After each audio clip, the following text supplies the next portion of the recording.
Hello, Eid day to ব্লগে আপনাদেরকে welcome. আজকে হচ্ছে কোরবানি ঈদের দ্বিতীয় দিন এবং আজকে আমরা সবাই মিলে প্ল্যান করেছি আমরা একটু শায়েস্তাবাদের দিকে ঘুরতে যাব।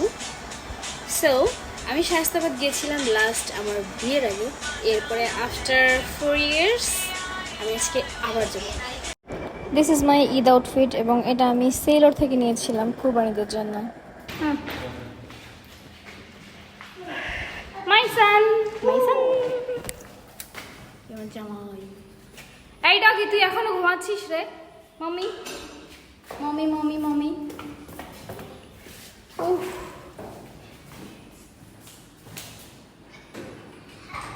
আমি এখনই ঘেমে টেমে একাকার অবস্থা।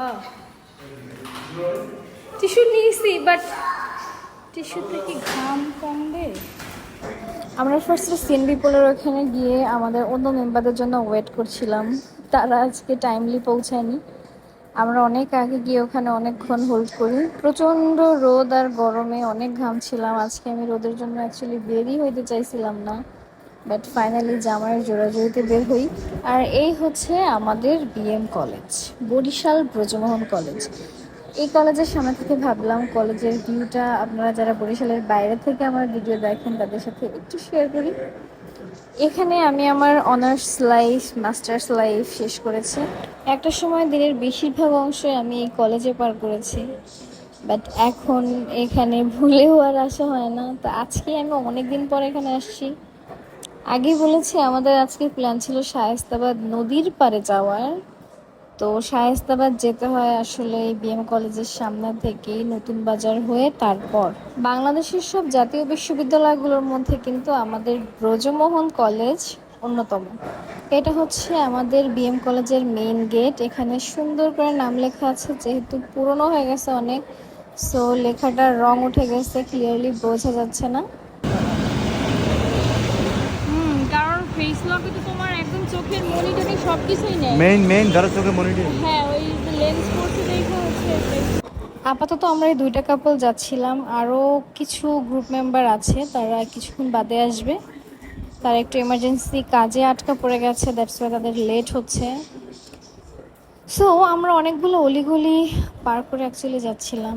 জায়গাগুলো আমি খুব একটা চিনি না, এই গলির নামও আমি জানি না।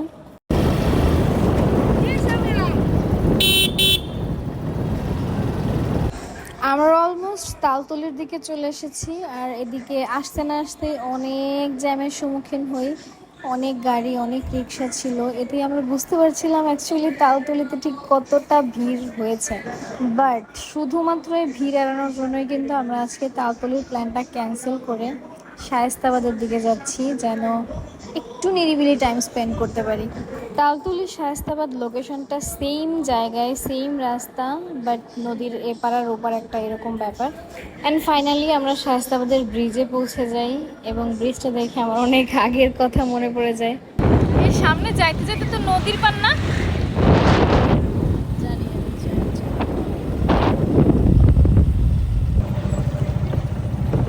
একটা ভয়ঙ্কর জিনিস আমরা পার হইলাম। আমরা একটা কাঙ্ক্ষিত নদীর পার খুঁজতেছি, বাট একটা কাঙ্ক্ষিত নদীর পার খুঁজতে গিয়ে আমরা অলরেডি 7 সমুদ্র 13টা নদী পাড়ি দিয়ে ফেলছি, বাট আমরা গন্তব্যে এখনো পৌঁছাতে পারছি না। দেখা যাক কতক্ষণ লাগে। আর সূর্য এত সুন্দর লাগতেছে, সূর্যটা একদম পুরো ডিমের কুসুম, হাঁসের ডিমের কুসুম। আচ্ছা, এবার এখানকার সিচুয়েশনটা আমি বলি। এখানে পৌঁছে আমরা এমন একটা পরিস্থিতির সম্মুখীন হই, সামনে আর কোনো রাস্তা ছিল না, কারণ এখানে রাস্তার কাজ চলতেছিল। নদীর পাড়ে পৌঁছাতে পৌঁছাতে আমরা আনফর্চুনেটলি একটা খালের পাড়ে পৌঁছে যাই। এটা কই নিয়ে আসছো আমাদেরকে? এটা কোথায় নিয়ে আসছো? দেখো, না আছে হাঁটার জায়গা, না আছে কোথাও বসার জায়গা, মানে ছেলের হাত ছাড়লে একটু জন্যই খালে পড়বে। নুরুজ্জামানের চয়েস।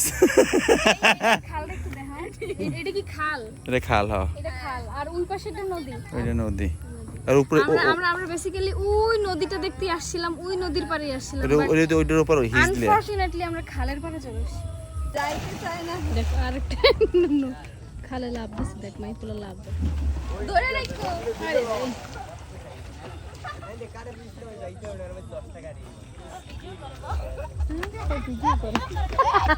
ভিডিও করে দেখি বেশি লাভ হয়।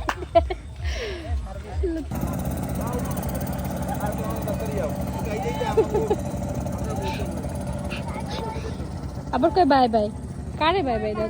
এই জায়গা ওয়ালেট রাইখা কালো হয়ে গেছে, কারণ কি রং লাগছে। কই দেখি তো, ওটা ঘাম না, ঘাম না, ওই ওয়ালেটের কালার কালো কালো না, দাগ লাগছে একটু। তার ভিতরে ঘামাইছে লাগছে কালো।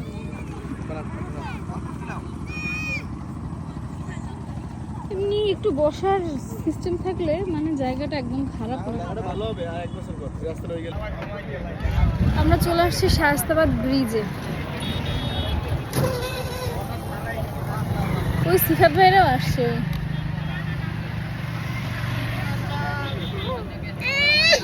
কি হলো? হ্যাঁ? এখন আমরা যাচ্ছি একটা ভাইরাল, এই মেফিন চালাস কেন আমার একটু। এখন আমরা যাচ্ছি একটা ভাইরাল চা খাইতে। এখানে কোথায় নেই একটা ভাইরাল চা আছে। ও মা, গরুর লেজ দিয়ে একটা বাড়ি মারছে আমারে। অনেক জ্যাম, অনেক জ্যাম এই জায়গায়, এত এত মানুষ ঘুরতে আসে। আল্লাহ, চায়ের ওখানে যাবো, গিয়ে দেখবো যদি অনেক বেশি জ্যাম থাকে তাহলে চা খাবো না।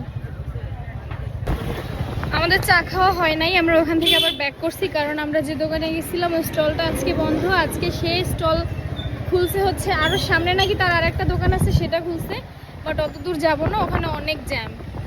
সো আমরা ওইখান থেকে এখন ব্যাক করতেছি, দেখা যাক এখন কোথায় যাই।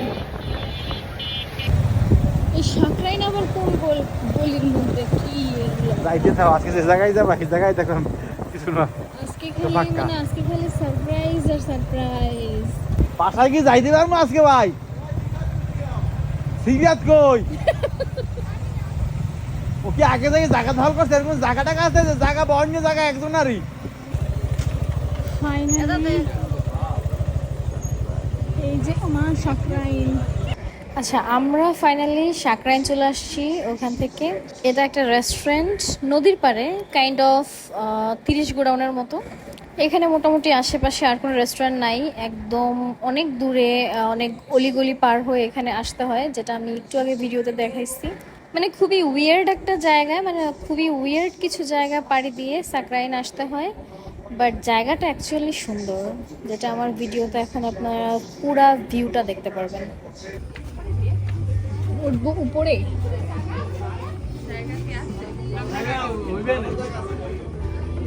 জায়গায় বেন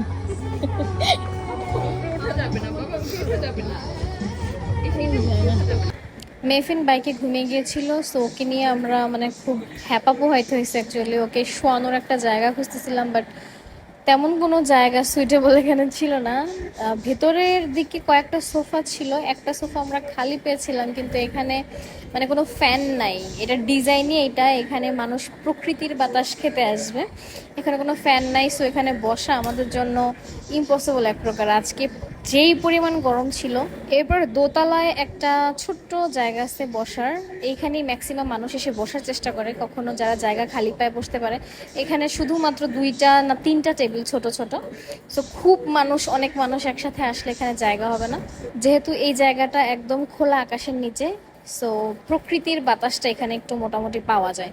এবার যারা যারা এই সাকরাইনে এর আগে কখনো আসেন নাই, আমি তাদের জন্য একটা সাজেশন দিতে চাই, যদি আপনারা অনেক গরম সহ্য করতে না পারেন এখানে না আসাটাই ভালো। তবে হ্যাঁ, যখন অনেক বাতাস থাকে, মানে আবহাওয়া আমাদের অনুকূলে থাকে, তখন আপনারা আসতে পারেন।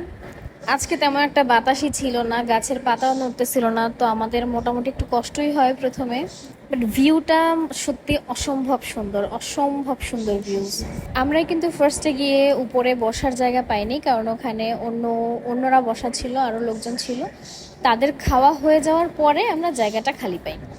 তবে হ্যাঁ, যেহেতু নদীর পার, খুব স্বাভাবিকভাবে এখানে প্রায় সময় বাতাস থাকে। কপাল খারাপ হলে মাঝে মাঝে বাতাস থাকে না, যেমন আজকে তেমন একটা ছিল না। তবে আমরা কিছুক্ষণ ওখানে বসার পরে শেষের দিকে আবহাওয়া মোটামুটি ভালোই ছিল, গরমটা একটু কম ছিল।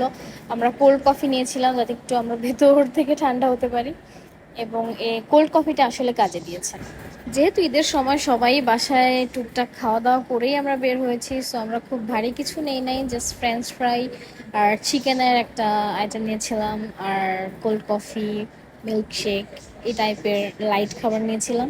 আমি একটা কথা বলতেই চাই, এখানের কোল্ড কফিটা আমার অনেক ভালো লাগছে। প্রাইস কত আমি জানি না, কিন্তু কোল্ড কফিটা অ্যাকচুয়ালি এত মজা, আমি একটা খাওয়ার পর আরও একটা নিয়েছিলাম। লাস্ট নাইট আমি যখন 30 গোডাউনে বের হয়েছিলাম, ওইখানে আমি একটা কোল্ড কফি নিয়েছিলাম। যারা আমার আগের ব্লগটা দেখেছেন, ঈদ ডে 1 ব্লগটা দেখেছেন, তারা দেখবেন।